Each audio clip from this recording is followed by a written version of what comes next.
Everything was normal yesterday. You were talking, laughing, replying fast. Then today, their name is still there, but the conversation is dead. No warning, no fight, just silence. At first, you tell yourself it's nothing. Maybe they're busy, maybe they forgot. But hours turn into a day, then two, and suddenly every little detail you noticed becomes a signal. They're online, but not replying. They've seen your message, but said nothing. Even the way they type now feels different, like they exist in a world you can no longer enter. It's the small, invisible cuts that hurt the most. Like the philosopher Brené Brown said about human connection, we are wired for connection, and the absence of it leaves a mark. You reread your last message. You overthink a word, a pause, a joke. You replay conversations in your mind, looking for a mistake that might not exist. And all the while, the silence grows heavier. Ghosting is not random. It's rooted in human psychology. The brain craves closure. It wants endings, certainty, answers, but ghosting gives none. This is called an open loop in behavioral psychology. When the mind encounters an unresolved situation, it loops over it endlessly, trying to create meaning. Some people ghost because they can't handle the discomfort of honesty.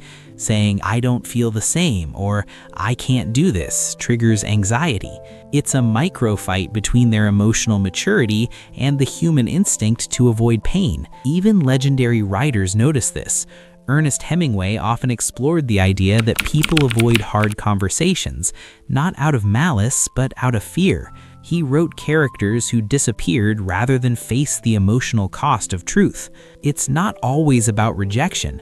Sometimes it's about avoidance. They vanish not because they don't care, but because caring is harder than running. Here's the uncomfortable truth most people ignore. Ghosting reveals more about them than it does about you. You think, if I mattered, they wouldn't do this. But the reality is often the opposite. Some people avoid even meaningful connections because emotional responsibility is heavier than they can carry. Think about it like this. Carl Jung once said, "Everything that irritates us about others can lead us to an understanding of ourselves." Ghosting forces you to confront something deeper, not their disappearance, but your expectation of closure. And when you stop chasing it, you stop giving someone else control over your emotional state. The shift is simple but profound. Stop waiting for a reply that will never come. Silence itself is the answer. If someone disappears instead of communicating, that behavior is the message.